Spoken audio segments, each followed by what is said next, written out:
All right. Okay. Hello again, everyone. Can you see my slides and hear me? I'm going to take the lack of terrified yelling from the rest of my team that you can. All right, fantastic. So thank you so much, Katie. That was a wonderful talk. And it's certainly really gratifying for me to see these things actually come together and be made flesh, and then actually go out there and actually be collecting data in the wild. That's just super exciting. So you've seen quite a few games now, both the wonderful examples that Katie and Lucy have done, and the demos that Joe showed you earlier. And as some of you were saying, if any of you are thinking that, oh, this looks quite complicated, I don't think I'd be able to do that, don't worry. I'm going to show you how the game builder works, and also I'm going to show you how some of those different effects are created. I should warn you that this will completely ruin games for you, as these things are a bit like a magic trick. Once you know how it's done, you can't unsee it, and it's all smoke and mirrors, and you'll see how this is done in a bit. So to start off, so when we came to designing the game board, obviously we were making games for research for quite a long time, as Jay said earlier, and we knew we wanted to build a tool to let people do this themselves. It was no good us just building all these things bespoke each time. And the main sort of guiding principle that we wanted is, first of all, this needs to be easy and accessible to put together, and the sort of rough bar that we kind of set ourselves, we want this to be about as easy as PowerPoint to put together. You saw Unity earlier that Lucy's team have been using, which is a fantastic engine, but it's big and complicated, and it takes a lot of stuff to put stuff together. I'm a great fan of Unity. I've built stuff in Unity before, but it's not quick and simple to put things together. And the other bit, which again you saw in both of the talks earlier, is that we are making games for research. We're making research games, not just games. And obviously, but we want some game-like stuff in there. So we actually need two things here. We need the core trial engine underneath it. So we need reaction times, we need response processing, we need proper trial structure, and all of the randomization and controls that go with that.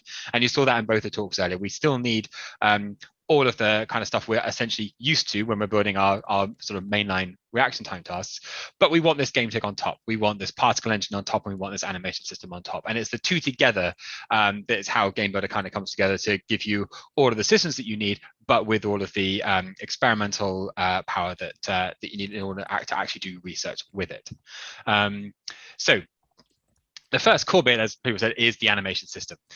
So I'm going to show you a bit about what this looks like. So here we are. I've got a rabbit, and I've got set up a simple animation sequence that just shows a whole bunch of the different animations in the system. So if I just play it here, we can see that you can make him bounce up and down, you can make it scale come down, you can make it spin, you make it fade in and out, and so on. Now you edit these animations in the animation tool. So I can go in here, I can pull out my sequence, and you can see there all of the animations that we put in there. You can add new ones. We've got a big list of all the different kind of effects you could put in there, and you can just click on each one to edit its settings. If you want to reorder them, you can just drag them around. So if I wanted the spin to happen first, I could put this up there, play my animation again, and now you see the spin happens first. And this, like I said, this is very much modeled on the animation pane in PowerPoint, which is nice and super easy just to put things in there and reorder them. So just using animations, I want to show you what you can create. Now, I'm going to show you a task now, and I'll explain what's going on, and then we'll see how the animations are put together. So here we go. In this game, you are a rabbit. There are two trees, and you want to press left if the apple is on the left, and right if the apple is on the right. But you need to watch out for the crafty fox. If you get it wrong, the rabbit says, no, I don't want to go. There's no apple there. And you see this one's got the fox on there, so we managed to avoid that. And this one's got a confound, got an apple in both tree, got a fox on the left. And if I go for that one, it's going to say, hey, no, there's a fox there. I'm not going there.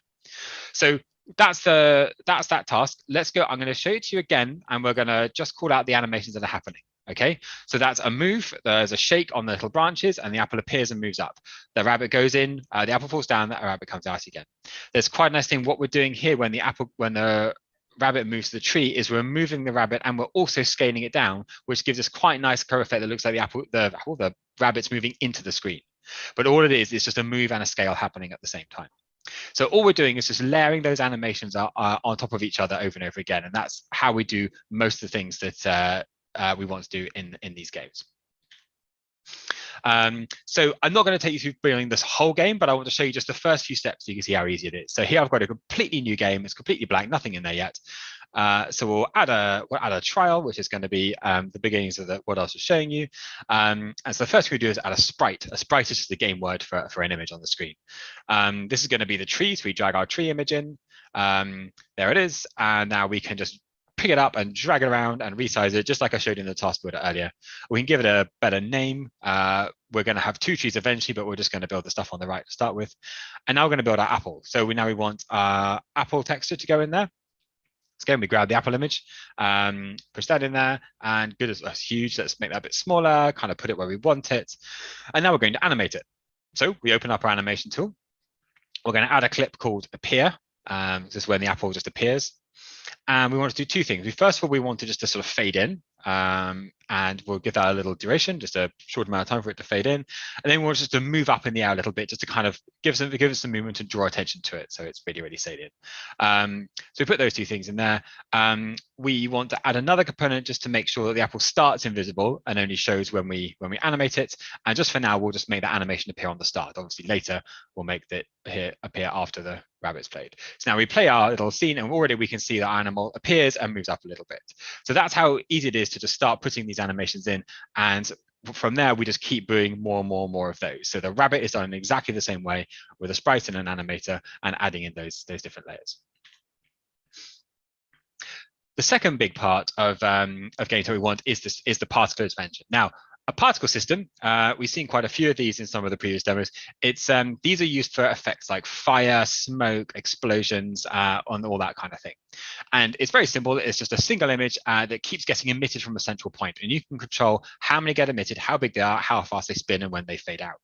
So here we have a nice little sort of constantly going puff of stars. If I want them to go a bit faster, I can just make the speed a bit bigger. And now you can see they're slightly more effusive and they're going a bit further away. I can have more of them to make it a bit more intense. That's pretty wild. We turn that back down again. And if I wanted it to be, and so that's one way of looking at it. If I wanted to do it slightly differently, I could bring the speed right down, but turn the duration up so they go slow, but they last a lot longer. And now you can see it's a much calmer sort of effect, but it's taking up that same amount of space. I can make them spin a lot more, and this gives a more of a kind of a twinkling effect as opposed to the big sort of explosion effect that we were seeing before. We could do a similar thing for smoke. This has got this same sort of idea, but this time we're using gravity to essentially suck the clouds upwards a bit, because that's obviously what smoke does. If I turn the gravity off, you'll see what it looks like normally. We're now just getting this sort of billowing out from a central point that we were doing before. But adding this sort of like reverse gravity, if you like, gives it this nice effect where the smoke's sort of going up. We'll make that a bit more intense. It now looks the smoke that might come out of a fire or something like that. So again, all of this is happening in real time. The full engine is running in there, and you can just simply keep tweaking these variables and seeing how they affect the particle system you're going into. You keep filling those until they look right. All right, so those are all possible in Game Builder, and I want to show you now a showcase of some of the simple things that you can do to build your games. So the first one is a rocket taking off. So this is just a simple case of animating things and layering things. So let's watch what happens. So our rocket stays there for a few seconds once we started playing, and then we see the smoke starts coming out, and then it takes off. Really, really simple. That is done. So we've got the sky is just the sky in the background. We've got our rocket frame, which is a container that allows us to animate one thing and essentially group a whole bunch of stuff underneath it. So the rocket there itself is the actual picture of the rocket, and the frame is the bit we're actually going to move around. And we want to do it like that because we've also got our smoke. So this is similar to the smoke effect I showed you before, but this time we want it to billow out downwards. And all we do for our rocket is in our animation, we have an initial delay, so we have a bit of a pause, and then we spawn our smoke and attach it to ourselves, and and that's how we make sure it's coming out the bottom of the rocket. Another little pause, and then we just move it up into the air, and that makes it take off. And if we watch that through again, we can see 1, 2, there's a little pause, then the engine starts running, and then up it goes. Simple. The next one is, this was in one of the demos that Joe showed you, the cave opening. So I'm going to show you the effect, and then we'll show how it's put together. So this is the one with the cave with the treasure that we did. So what happens when you play it is that this sort of thing opens up and reveals the inside of the cave and reveals the treasure inside.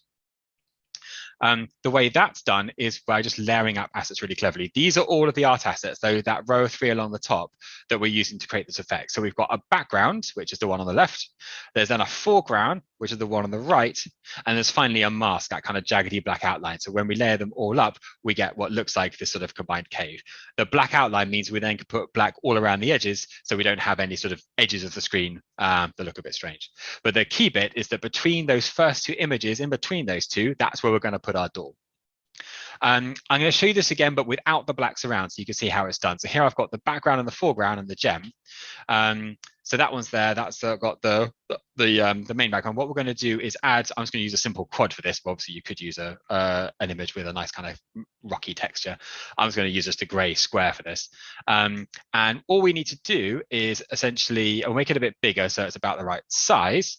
It doesn't have to be perfect. And all we're going to do is just drag it into the right sort of order in the sequence. Obviously, don't put it right at the back, so maybe behind everything. We want it behind the foreground, but in front of the gem. Then we just add an animator. So this is the same animator we've been using throughout. And the animation itself is just a really simple move up in the air one. So all we want is a single option here to move to a position where it's going to move it up in the air again, give it a bit longer so it moves up a bit more slowly. And then when we play that, we can see the effect, and you can see the layering happening, right? You can see that thing happening in between the two. A good way to sort of imagine how to do this is just imagine you're making your game out of bits of cardboard, right? You would layer them up, and you would hold one in between two others and move it up and down to create these kind of effects. That's how it's done. In Katie's games, similarly, where you had the burglar moving off the side of the screen and some of those other kind of things, that's done in exactly the same way. We had the background, we had the burglar in front, and then we just had actually just a white panel on the side that the burglar moved behind to make it look like he was going off the side of the screen. The last one, this is one of my favorite effects, is how to make it look like a car is driving along a road. This again was in, I think, one of the ones that Joe showed you. The basic trick, and this is the biggest spoiler, is that the car isn't moving, the trees are. The car is staying exactly the same place, and all we do is simply move the trees down the screen. Again, the way we set this up, so we've got our tree here, and we've actually got two animations on this tree. We've got an initial one, which just moves it to the bottom of the screen, and then it triggers an animation on itself. So one of the nice things about the animation tool is you can actually daisy chain animations together. And this second one, this repeat one, moves to the top of the screen instantly, and then moves to the bottom of the screen in the space of a second in this case, and that one loops. With this other one is doing exactly the same thing, except that initial one has got a slightly smaller duration because it starts further down the screen. We want them to line up eventually. So then that's how you create this effect. So again, it's just the trees moving down the screen, but obviously to us, when we look at it, it looks like the car is driving along. You can do the same trick. It doesn't have to be top down. You can do the same trick sideways, where you could have a car or a train or something puffing along, and all you do is just move the trees along in the background, but the actual train stays completely still. So that's my little showcase of things that you can do with the game builder. I hope that's given you some ideas of stuff that you might be able to do, and indeed gone like, oh, it's all just smoke and mirrors, it's all just clever tricks, there's nothing terrifying in there. And as I said, we are thrilled to see what people could build with it.